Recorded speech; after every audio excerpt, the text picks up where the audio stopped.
A Batalha Assombrada na Terra de Shinjuku finalmente está chegando ao fim. E não há como negar, temos nosso ranking dos mais fortes que entraram nessa batalha contra o feiticeiro mais forte da história. Ninguém mais, ninguém menos que Ryomen Sukuna. Todos aqueles tiveram um pontinho na linha que se tornou uma montanha para a derrubada do Rei das Maldições.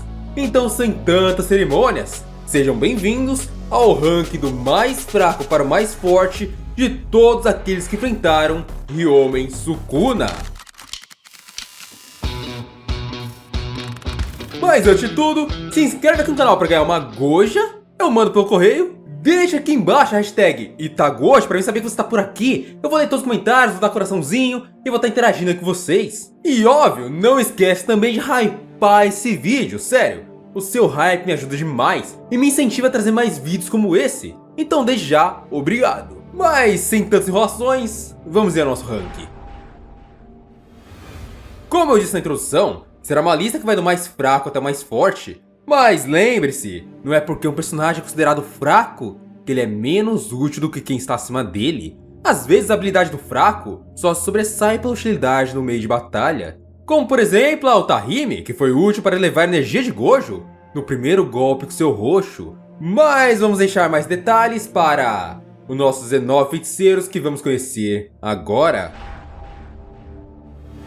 O Yui! Começamos então por baixo, o mais fraco de todos. Abrindo nossa lista na 19ª posição, temos o Yui, o irmão mais novo de Mei Mei. O Yui tem uma quantidade considerável de energia amaldiçoada, até como é visto pelo modo que ele se movimenta com sua técnica inata de forma quase restrita. A sua técnica permite que ele teletransporte si mesmo e terceiros para locais que ele próprio marcou. Quando o Yui usa essa técnica aí, basicamente ele usa um lenço como se fosse um tipo de truque de mágica. E o teletransporte aparentemente cobre uma área gigantesca, já que ele foi da base dos xamãs até onde correr a batalha com Sukuna sem nenhuma dificuldade ou qualquer necessidade da amplificação de energia. O Yui também foi muito importante em um treinamento que os xamãs fizeram antes de enfrentar Ryomen Sukuna, conhecido como treinamento da troca de corpos, onde basicamente ele pegava a alma de xamã e colocava em outro corpo sem deformá-lo de forma bem estratégica, e dessa forma essa alma recebia a experiência do corpo e o corpo tomado por outra alma recebia a experiência da alma tomada. Ou seja, era uma troca equivalente de feiticeiros.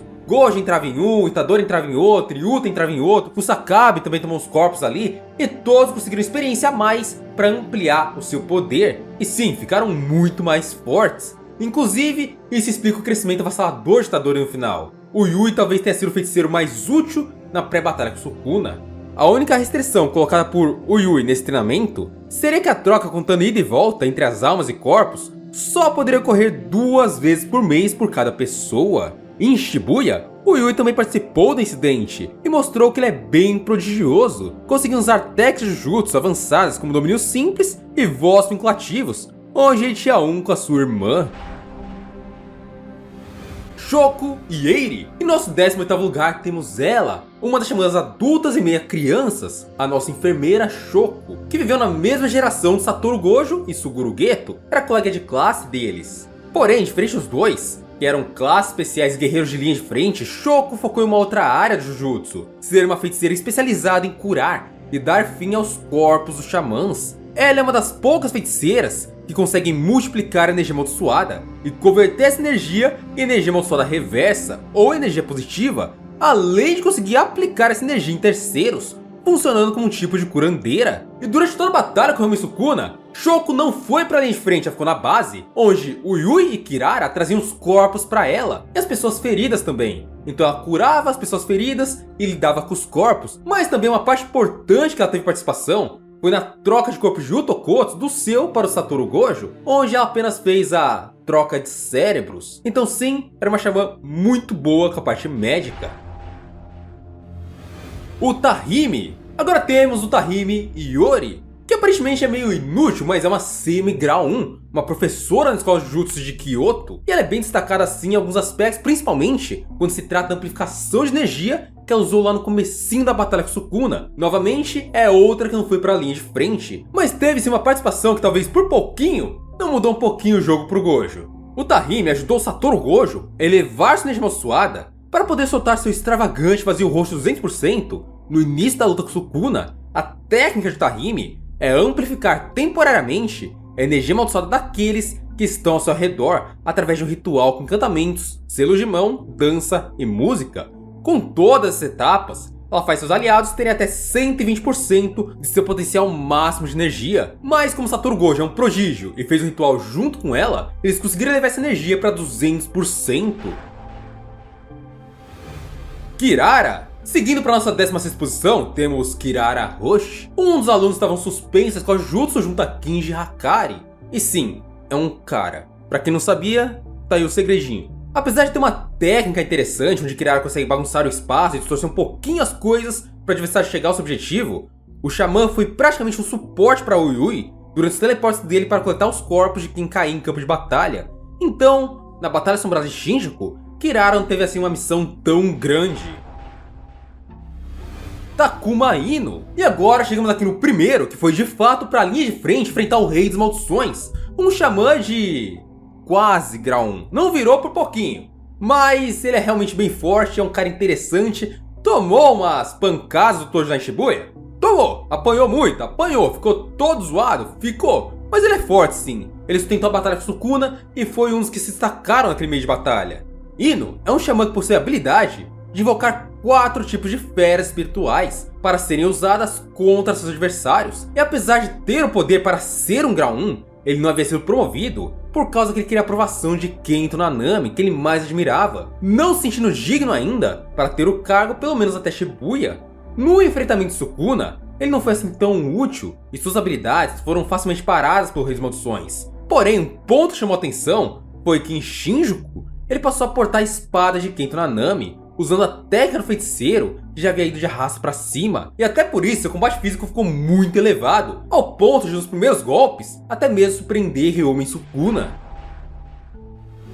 Gakuganji. Temos agora o diretor Gakuganji Yoshinobu, nosso velhote guitarreiro que não foi pra frente de batalha, não foi enfrentar Sukuna, apesar de ser um diretor da escola. Gakuganji é sim um grau 1, é poderoso, mas não foi enfrentar o rei.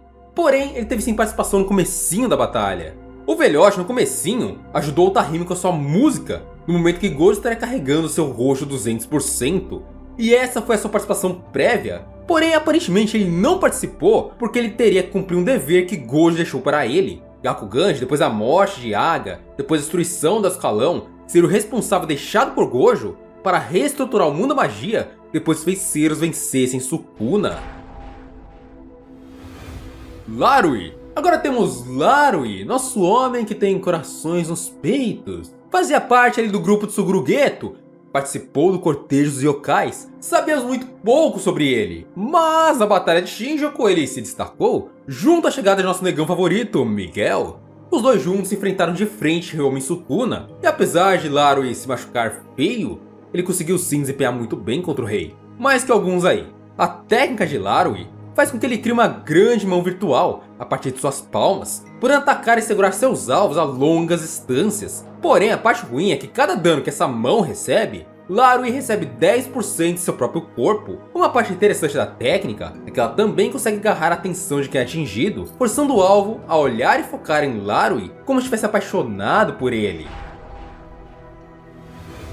Mei Mei. Em 12º lugar, nossa gata branca, uma xamã de grau 1 excepcional e... não tem o que dizer, né? Bilionária, bonita, vocês sabem, né?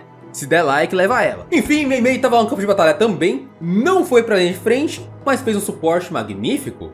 Não tem como dizer outra coisa, era uma suporte nata. E sim, muitas informações que os feiticeiros ganharam sobre Ryomen Sukuna foi justamente por causa de Mei Mei. Ela funcionou como uma espiã em campo de batalha. Então vamos lá. A xamã foi a responsável por fazer a cobertura da batalha dos mais fortes com sua técnica amaldiçoada, a técnica da manipulação de corvos, criando esses corvos com sua própria energia amaldiçoada e usando eles como câmeras. Mei acabou sendo aquela que transmitiu para todos conseguir acompanhar a luta dos mais fortes, os movimentos de Gojo e Sukuna, mas além disso, ela também mapeou toda a área do combate e foi capaz de fazer os xamãs se movimentarem sem ficarem às cegas. Ela também foi importante para conseguir salvar todos com exceção de Yuji Chozo do domínio de Ryomen Sukuna na batalha final.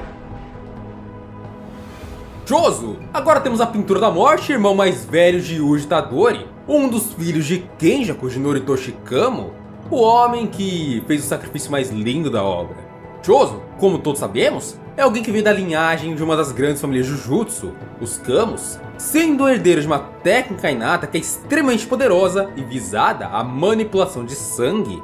E apesar de ser considerado um grau especial, enquanto agia com maldição, como humano, Chozo foi reduzido ao xamã de grau 1. Apesar de ser muito forte e dominar a manipulação de sangue como ninguém, atingindo níveis que faz ele parecer até semi-mortal em condições normais, a Pintura da Morte não foi capaz de lidar com o poder flamejante de Ryomen Sukuna e acabou perdendo sua vida em prol de salvar o seu irmãozinho lá em Shinjuku, um sacrifício que para ele foi digno de honra.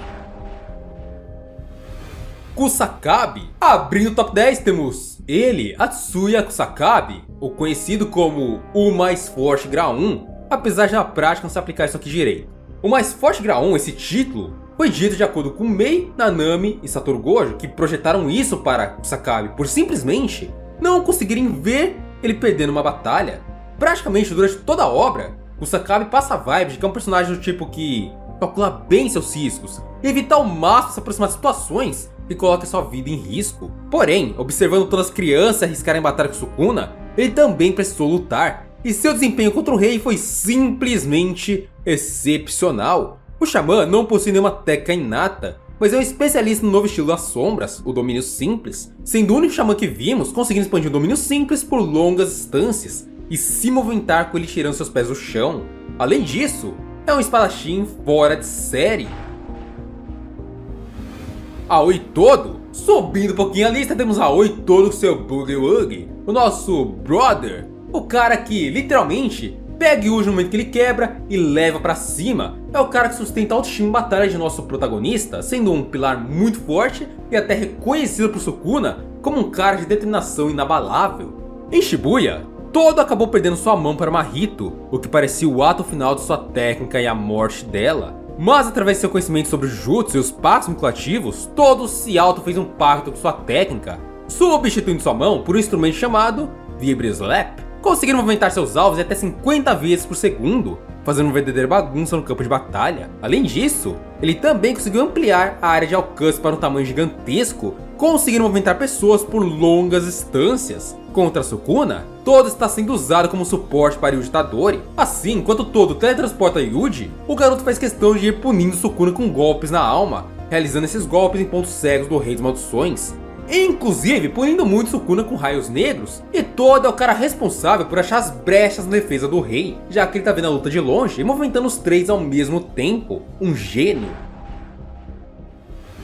Higuruma. E como fazer um ranking dos mais poderosos dessa batalha sem falar dele, desse homem que surpreendeu a todos, sendo comparado ao próprio Satoru Gojo por Ryomen Sukuna, Hiromi Higuruma, um xamã que até então, antes de Shinjuku, tinha sua técnica adormecida, sendo despertada através das manipulações que Kenjaku fez com a técnica de Mahito na barreira de Tengen, fazendo sua técnica despertar e tornar ele um dos jogadores mais ameaçadores do jogo do abate. Esse cara se juntou aos feiticeiros para enfrentar o rei, para limpar seus pecados, e se mostrou uma máquina. Higuruma, como humano normal, se tratava de um simples advogado que estava frustrado com como o sistema jurídico funcionava no Japão, praticamente perdendo a sua esperança na humanidade, e foi a partir disso que sua técnica amaldiçoada acabou despertando, sendo uma técnica inata ligada à expansão de domínio. Higuruma cria um tribunal que se liga com a alma do seu adversário, e dentro desse tribunal, a pessoa será julgada por um juiz Shikigami, enquanto o próprio Higuruma é o advogado de acusação e recebe um tipo de evidência para acusar a pessoa que está sob seu território.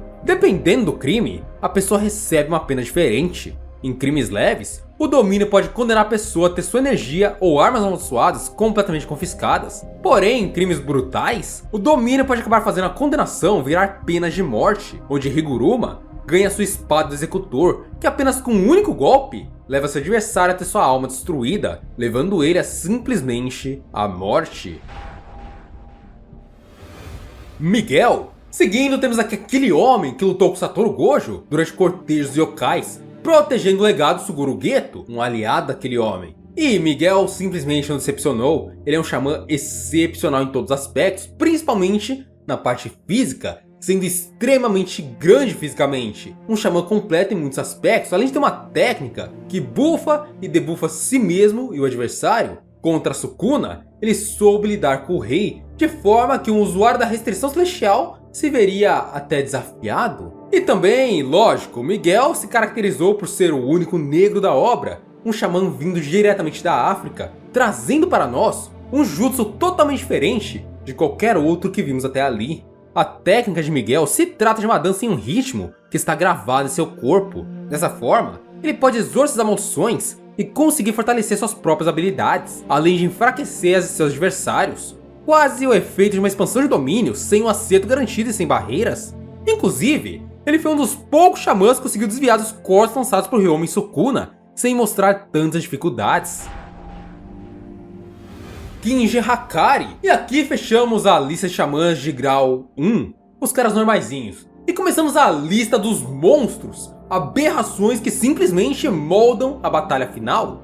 Então temos aqui Kinji Hakari, o xamã que até então está lutando em off, mas lutando mais que todos por mais tempo, segurando uma aberração de grau especial e braço direito do rei, que é o Raumi. Hakari não lutou em nenhum momento diretamente com Sukuna, mas está fazendo funções muito importantes em campo de batalha. E isso desde o fim das batalhas mais fortes e a morte de Satoru Gojo. E a técnica de Hakari, assim como a de Higuruma, é atrelada à sua expansão de domínio, um tipo de roleta onde a sorte entra em jogo. Quando Hakari consegue seu jackpot, ele fica por cerca de 4 minutos e 11 segundos com energia amaldiçoada infinita. Mas afinal, o que isso significa? O que é a tal energia amaldiçoada infinita? Você me pergunta? Significa que Hakari vai manter seu armazenamento de energia sempre cheio, independente do desgaste, o que faz ele também criar energia amaldiçoada reversa quase que instintivamente. Ou seja, durante esse período, ele se torna, em teoria, imortal. Hajime Kashimo. E este é quem vai abrir nos top 5, um xamã reencarnado que está há 400 anos à frente de sua era, talvez o mais forte da era Edo. Um cara realmente surpreendente, que criou muitas expectativas em todos que leram a obra, e realmente uma presença muito boa, o nosso Pikachu do Trovão, mas foi uma decepção, claro. E mesmo sendo decepcionante sua batalha com Sukuna, ainda assim ele se mostrou como um dos mais fortes da obra inteira. O xamã possui propriedades elétricas ligadas à sua energia amaldiçoada, algo extremamente raro. Então lidar com Kashimo é o mesmo que ver diversas cargas de energia, momento ou outro, serem lançadas contra você de forma inesperada.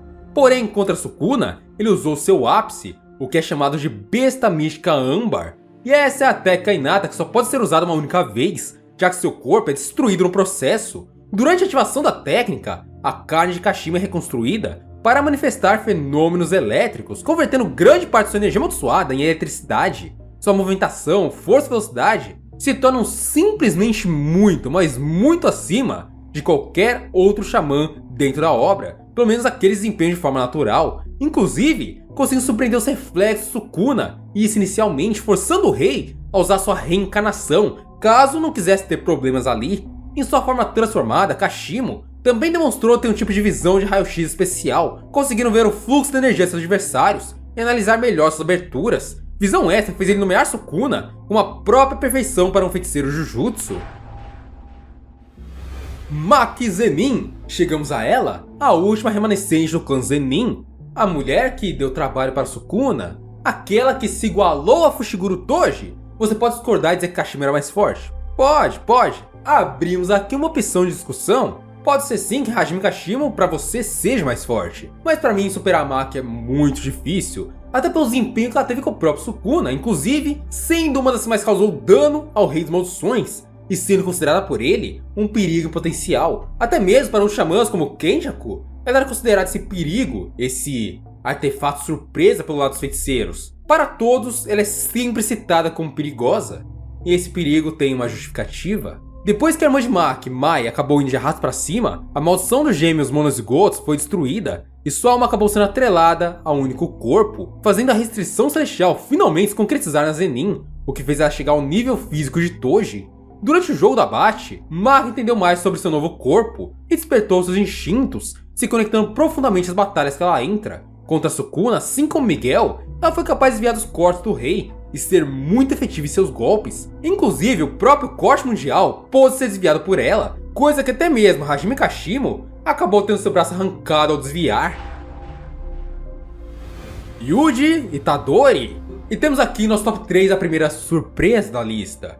Ele, o protagonista, Yuji Itadori, um garoto que durante a batalha com Sukuna simplesmente foi de um grau 1 a talvez o grau especial, um monstro, ligando sua família a coisas que não sabíamos até então, criando técnicas novas, desempenhando um Jujutsu esplêndido, expansão de domínio, energia reversa, pô, técnica inata, 2!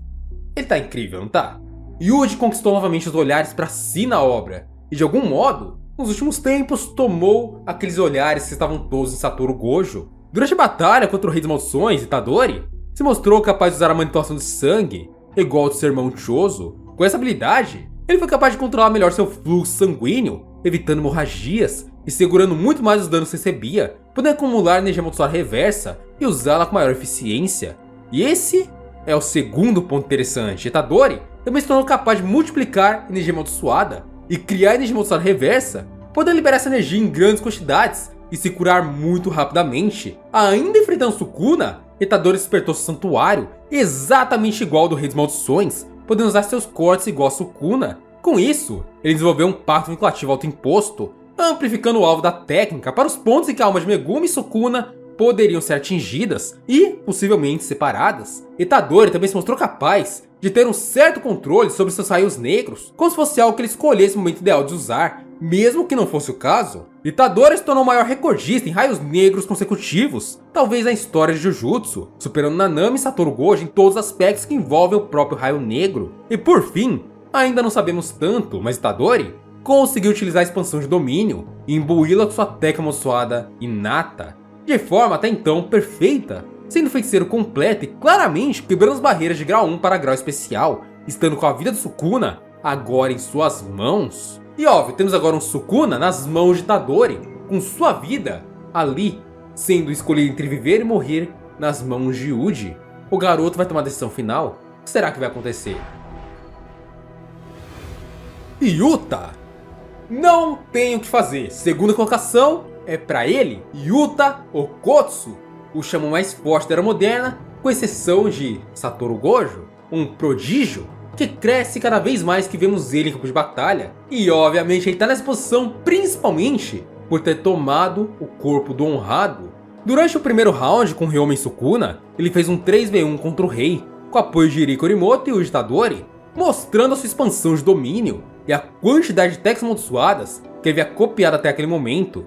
Porém, aqui ainda não foi seu auge, ele acabou sendo derrotado através do corte mundial de Sukuna. Seu corpo foi levado por Uyui até Shoki Eiri, e lá com sua técnica copiada de Kenjaku, Yuta assumiu o corpo morto de Satoru Gojo, conseguindo todas as habilidades de seu professor e assumindo por quase 4 minutos a identidade de feiticeiro mais forte da Era Moderna, se tornando usuário dos 6 olhos e também do próprio Ilimitado, virando praticamente um monstro, usando azul, vermelho, roxo e principalmente a expansão de domínio do vazio ilimitado, algo que assim como o próprio Gojo, ele foi capaz de nivelar em disputa com Ryoma e Sukuna, porém ainda assim não tem como negar, ele não é o próprio Satoru Gojo.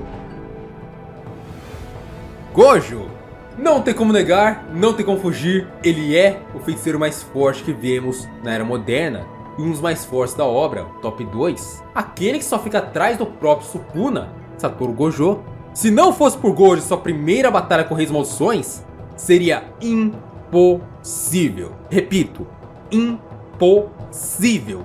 Todos os anteriores terem qualquer tipo de tempo para enfrentar o Rei das Maldições. Rapidamente, 1 a 1 seria morto quase que sem reação pelo Rei das Maldições. Isso se ele estivesse em plena forma física. Tanto que foi o que aconteceu com quem já era poderoso, Ryu Ishigori, em seu encontro com Sukuna de apenas 15 dedos. Gojo foi importante para forçar Sukuna a chegar ao limite de seus domínios, conseguir enfrentar o cérebro do rei, que caiu por alguns segundos sem Muryo Kusho. Além disso, com o uso de seu 100% e de seu vazio roxo restrito, Gojo conseguiu destruir grande parte da liberação de energia de Ryoma e Sukuna, e fez ele ter dificuldades em usar a técnica amaldiçoada reversa. Satoru também fez questão de acabar com a técnica das 10 sombras, fazendo o rei não poder usá-la contra seus alunos no round final. Sukuna saiu do confronto com Gojo já todo detonado, não tinha 100% de sua energia, sua liberação estava praticamente na metade no nível de Yuta Okkotsu, ou seja, um corte de mais de 50% em sua produção natural. Sukuna estava com o cérebro desgastado, com a energia amaldiçoada, danificada, o que não permitia a ele usar a expansão de domínio, e ainda por cima teve o corpo de Megumi bem fragilizado, o que deu brecha para Hajime Kashimo conseguir forçar a reencarnação. Gojo foi excepcional do seu começo ao seu fim, o único, repito, o único que fez danos irreversíveis ao Rei das Maldições na história. No passado ou no futuro, ninguém foi tão grande na vida de Sukuna como Satoru Gojo. Ele foi esplêndido e Sukuna nunca vai esquecer de chamar na vida. O nome de Gojo com certeza marcou a existência do feiticeiro mais forte da história. E não há como negar, sem ele não haveria qualquer chance, nem mínima, nem de pisar no campo de batalha. Gojo foi excepcional e ele não é o top 1. Se for montar a lista certa, ele é o top 1, top 2, top 3, top 4, top 5, top 6, top 7, top 8, top 9 e o top 10. Ele fez tudo o que todos juntos na lista não fizeram. Ele simplesmente acabou com 50% do Sukuna total. Enfim, se você chegou até aqui, se inscreve no canal e ganhe uma Goja. Como eu falei no começo, vale muito a pena, eu mando pelo correio. Mas não esquece também de deixar a hashtag Tagoshi aqui nos comentários, que eu vou estar lendo, respondendo e dando coraçãozinho. Não esquece de hypar aqui o vídeo pra mim, sério, ajuda muito, de verdade. Agradeço de coração. E obrigado por chegar até aqui e vejo você no próximo vídeo.